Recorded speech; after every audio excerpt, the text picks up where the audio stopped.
For much of the season, the Dolphin defense has been accused of lying down on the job. And with a spot in the AFC Championship game at stake, they were ready to jump all over each other to get the job done. Unfortunately, while they were jumping, wide receiver Steve Largent, number 80, was slithering through their clutches for a quick 6. Once Miami was burned, they proceeded to stamp out all further Seattle offensive fires. And with the Dolphins looking to avenge their playoff loss of '83, one thing that wasn't extinguished was the fierce hitting and even more ferocious tempers.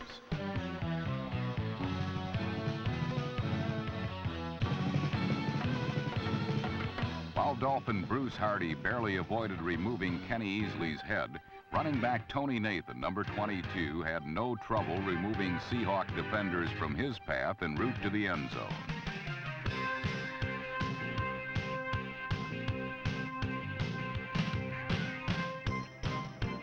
Nathan's 14-yard run was unusual for the NFL's top passing team. But even more unexpected were the 2 interceptions thrown by Dan Marino in the first half. Although, after all, he was challenging the Seahawks, the most larcenous team in football, whose teamwork on defense is akin to Miami's superb timing and coordination on offense.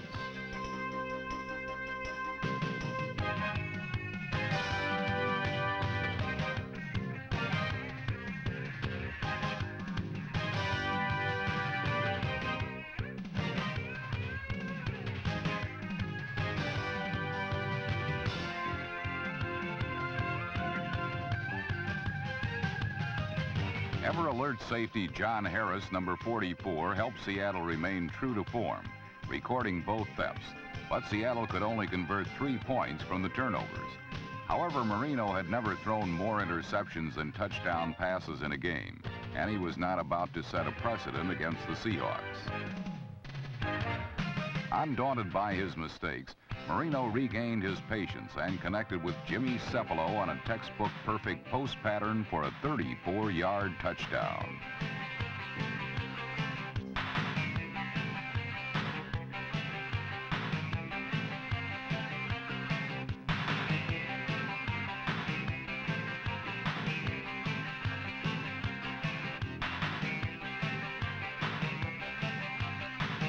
Marino and Cefalo taught the Seahawks a lesson in how to exploit single coverage. But another angle of the touchdown reveals that the play was made to look so easy by the hard work of All-Pro center Dwight Stevenson, number 57, who seemed to magically dispose of blitzing safety Don Dupik, number 35, with a mere wave of his hand.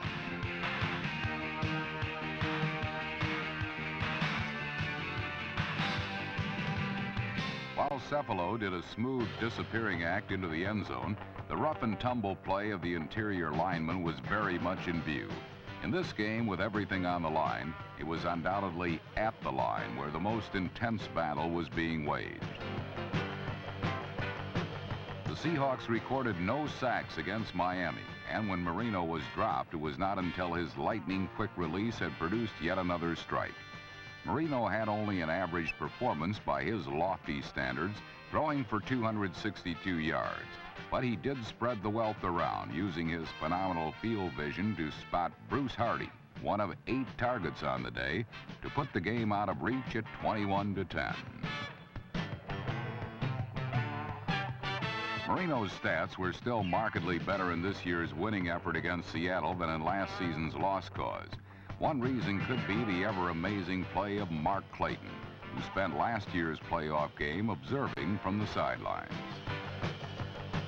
Another look at Clayton's 33-yard deflected reception reaffirms Marino's comparisons with the great Terry Bradshaw. Both have such poise and self-confidence, as well as faith in the ability of their receivers, that they can throw passes that others wouldn't dare. Bradshaw won 4 Super Bowls. Marino hopes their comparison doesn't end there.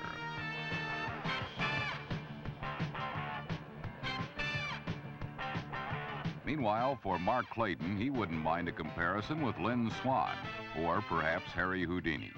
But for now, he'll settle for an incomparable 31-10 victory over Seattle.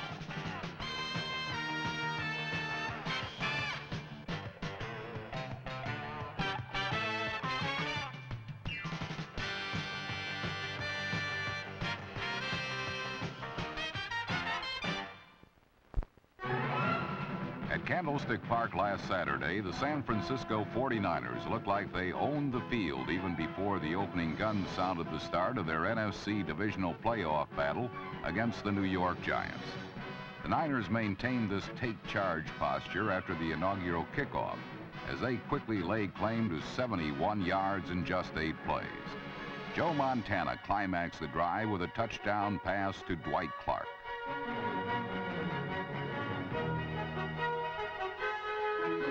While Clark, number 87, and Montana comprise a passing tandem that many teams try to emulate, the Giants' hopes of duplicating such aerial artistry were quickly dashed on their initial possession when Phil Simms' second pass of the game was picked off by a diving Ronnie Lott.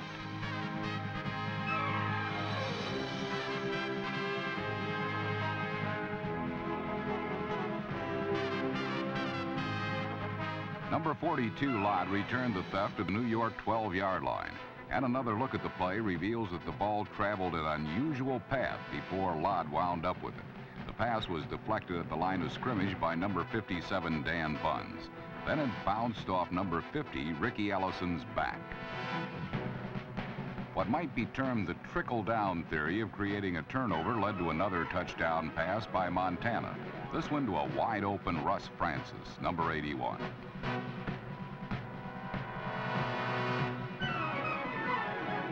The 49ers built a fast 14-0 lead, but suddenly their offense seemed to get lost in the fog that covered the San Francisco Bay Area, as a pair of Montana interceptions resulted in 10 unanswered New York points.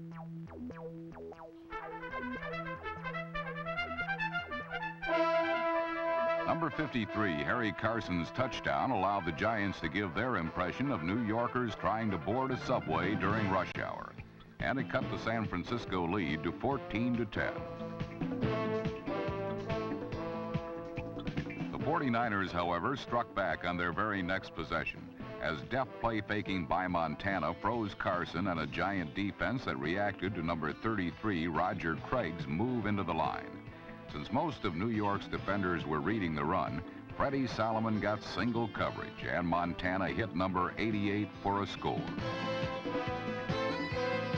San Francisco closed out the half with a 21-10 advantage, but after the intermission, they were unable to extend their lead. Still, they did continue to increase their offensive total yardage, though all it got them were 2 unsuccessful field goal tries. The Niners' biggest play was a 53-yard dash by Montana, the team's longest run from scrimmage of the season.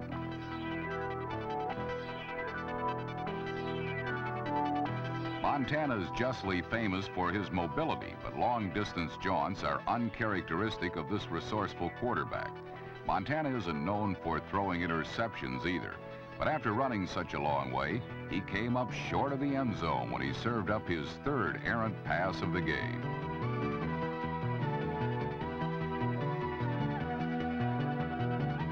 Number 55, Gary Reasons, produced his second swipe. And with over 15 minutes remaining in the contest, New York's chances to mount a come-from-behind effort appeared strong. But the 49er pass rush proved to be even stronger. The Niners recorded 2 of their 6 sacks in the final quarter. And when they weren't harassing Simms, they were hammering his receivers. After number 49, Jeff Fuller's interception was nullified by a penalty, New York still had an opportunity to stage a comeback. But the 49ers lowered the curtain on this drive.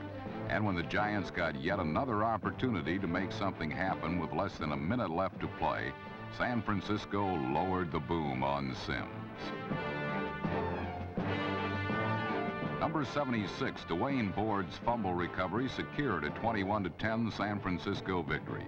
During a regular season in which the 49ers had compiled an unprecedented 15-1 record, their offense had made the headlines. But this playoff victory proved what San Franciscans have known all year long. The 49ers' defense is also front-page news. Heck, these guys even maintain their feisty demeanor when they're coming off the field.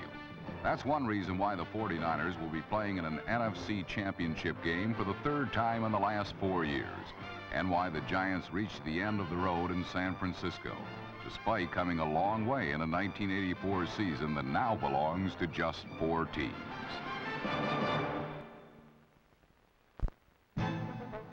In 1984, no NFL team stood taller on defense than the Chicago Bears. These fiery modern-day monsters of the Midway not only have rekindled memories of the Bears' glory days of the past, they have also helped bring Chicago its first football division title in over 20 years. And in last Sunday's playoff match against the high-scoring Washington Redskins, it was indeed the NFL's #1 ranking defense that dictated the tone of play.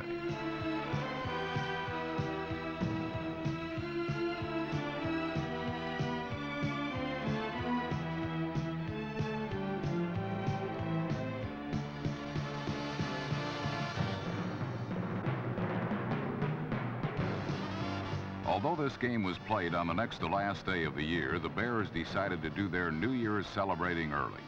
Their own brand of bell ringing had some Redskins seeing stars, while others must have been wondering whether this was really the reincarnation of Super Bowl 18 all over again. But the players wearing the Raider-like black colors were not the only people doing some hitting. During the game's early going, players on both offenses were dropping like the Times Square ball on New Year's Eve.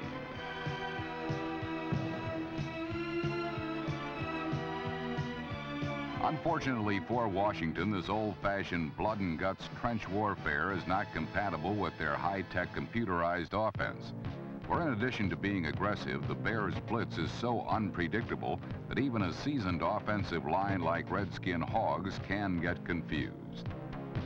Here guard Ken Huff correctly reads linebacker Mike Singletary's inside blitz, but by leaving his position, he gives the dangerous Dan Hampton an easy chance to beat single coverage blocking. But the Bears did not rely totally on stunts and slants to sack Redskin quarterback Joe Theismann. When it comes to brute strength, nobody on Chicago is more formidable than defensive end Richard Dent. Even double teaming could not keep this All-Pro from registering one of his game-high 3 sacks.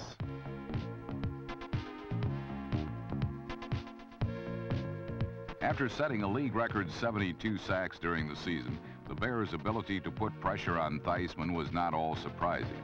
What was surprising was the razzle-dazzle they displayed on offense. 9 times in his career, Walter Payton has completed the option pass. Since 8 of those tosses have resulted in touchdowns, it can be deduced that this play was designed to net 6 points. But when quarterback Steve Fuller hit wide receiver Willie Gault with his simple sideline toss, all he was looking for was a first down. What he got broke the game wide open. Flashing his world-class sprinter's speed, Gault raced 75 yards towards the end zone to make the most of his only catch of the day. This touchdown came on the second play from scrimmage in the third quarter, giving Chicago a 16-3 lead. With the game suddenly opening up to a style that better suits the Redskins' needs, Washington quarterback Joe Theismann proceeded to move the ball fast in an effort to put points on the board in a hurry.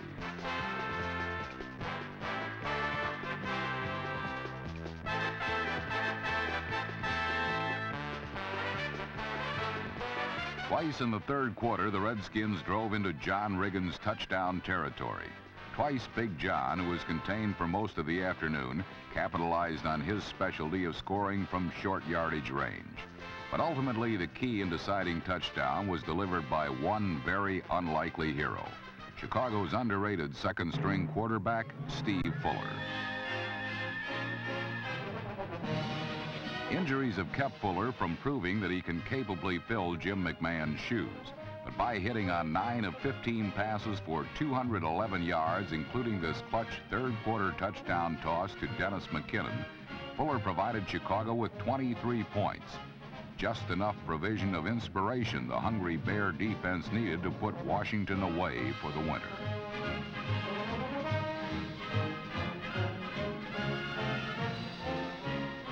Chicago prevailed 23-19. If there is any doubt about whether these Bears resemble those monsters of the Midway of old, take note of one fact. The last time the Redskins lost a playoff game at home was in 1940. On that day, they were shut out by the Bears. 44 years later, Chicago is once again standing tall. But they cannot claim to be #1 yet in the NFC. San Francisco stands ahead, and beating the 49ers will be one very tall order. In Denver last Sunday, Pittsburgh quarterback Mark Malone was starting his 12th game and his first playoff game in the 5 seasons since his selection as the Steelers' first-round draft choice in 1980.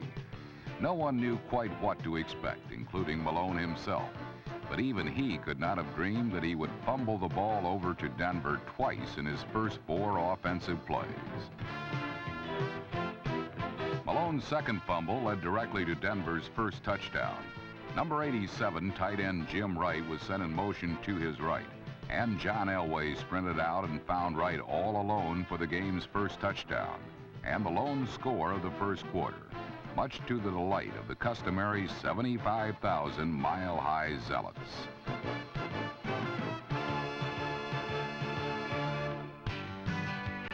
Wright was again sent in motion to start the second quarter, but this time Elway threw a lateral pass back the other way to running back Gerald Wilhite, who in turn threw downfield to a patiently waiting Steve Watson, number 81.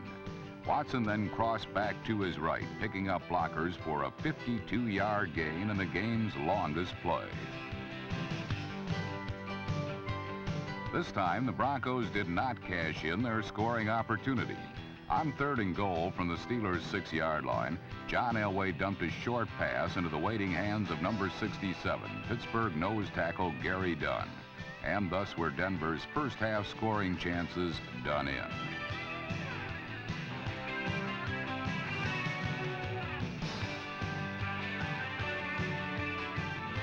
With 3 minutes left in the first half, Mark Malone and the Steelers turned to fullback Frank Pollard, number 30. And Pollard ground out 44 yards in 3 plays to highlight the best drive of the half by either team. In all, Pollard carried 16 times for 99 yards and 2 touchdowns, and the best game of his 5-year career with the Steelers.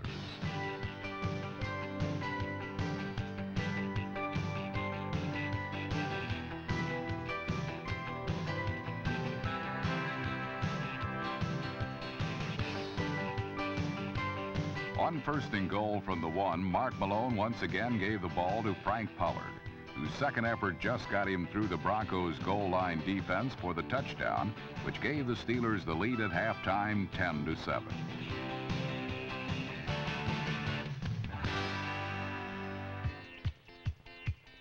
The first series of the second half concluded with a blocked punt by number 28, Denver's Roger Jackson.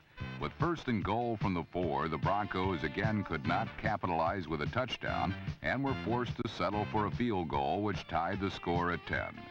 But on their next series, John Elway had the time and protection necessary to step up and fire a 20-yard bullet to Steve Watson in the end zone.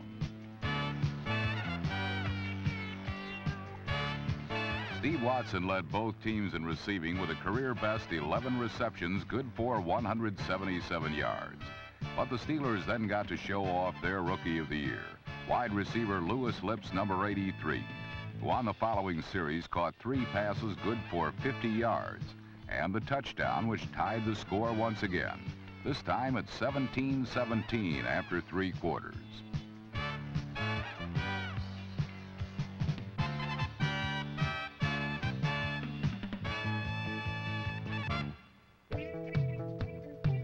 For the remainder of the game, John Elway was hampered by a pulled groin muscle and an injured knee, which made him a relatively stationary target for the Steelers' ravenous pass rushers.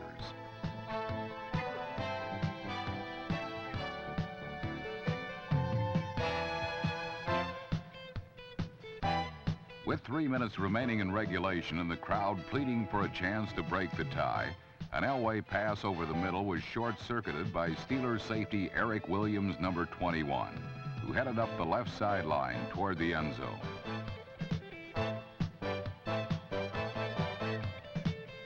Williams had stepped out of bounds at the 2-yard line, but his clutch play had set up the game-winning score. And on 3rd down, Frank Pollard's second effort once again banged it over for Pittsburgh. Chuck Noll's Steelers had joined the Miami Dolphins, the San Francisco 49ers, and the Chicago Bears as one of the NFL's elite Final 4. who this week will have the honor of playing for the championships of their respective conferences, while the Broncos and 23 other teams look ahead to the NFL season of '85.